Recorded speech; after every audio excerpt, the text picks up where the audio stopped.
Hey everyone, my name is Denard. I was asked by Shantae to do a snippet on relationships, which is something I truly love, and I found a full understanding, or a greater understanding, I might say, of Christ through earthly relationships.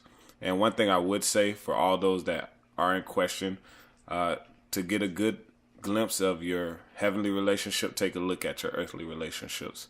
I'll start off with this saying, and a little background of myself is I was born and raised SDA, only dated SDAs. I'm 28 years of age, of Haitian descent, only dated young ladies that are Caribbean descent. Stubborn, narrow-minded, argumentative, spontaneous.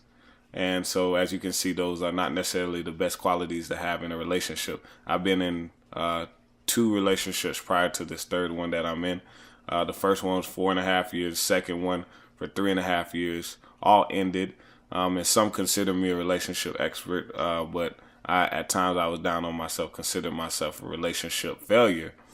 But what we know now is that there's no failure in Christ. And one of the greatest lessons that I've learned through it all is that sometimes the wait is just important as what you're waiting on. But I'll start with this letter that took me 2.5 years to write after my first relationship ended. Our first relationship ended. It says, by Willie Taylor, this is a quote: "Of all things that Jesus Christ went through while here on earth, especially when on the cross, he didn't die from eternal bleeding or torn ligaments or pain. He died from a broken heart." And the reason I started with this is because that's what most of this actually generated from, is brokenness. And that's one thing the enemy wants us to derive most of our guilt and shame from, which is a derivative of fear and a sense of loneliness. But once we realize through Christ, that should completely dissipate, because he tells us that he does not instill a spirit of fear, but a spirit of love and of power in us.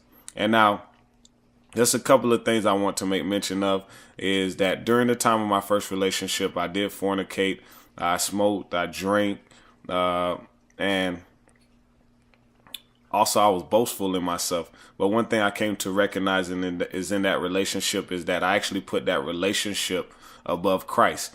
And as we know, God says he's a jealous God. So what I learned, by definition, purity means the removal of things that don't belong. So God told me even the good things that you actually idolize and worship above me, I will remove, because I want to make you greater. So my second relationship, I actually took time to seek God, and this relationship was not the first thing that was on my mind. But one thing I noticed is that the young lady had a genuine personality trait. And in it, of course, things didn't work out. In the end, it ended unexpectedly.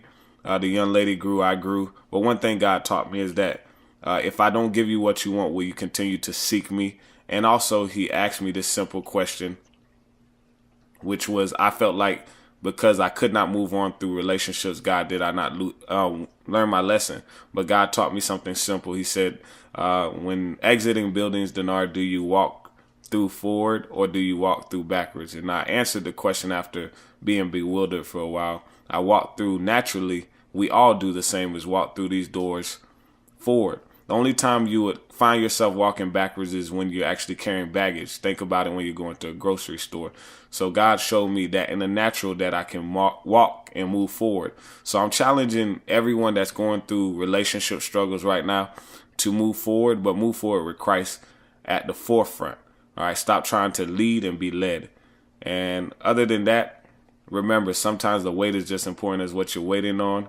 Love Christ and no one else, and then you'll be able to no longer look for love, but be love. Thank you, y'all. Enjoy the rest of y'all day. Bye-bye.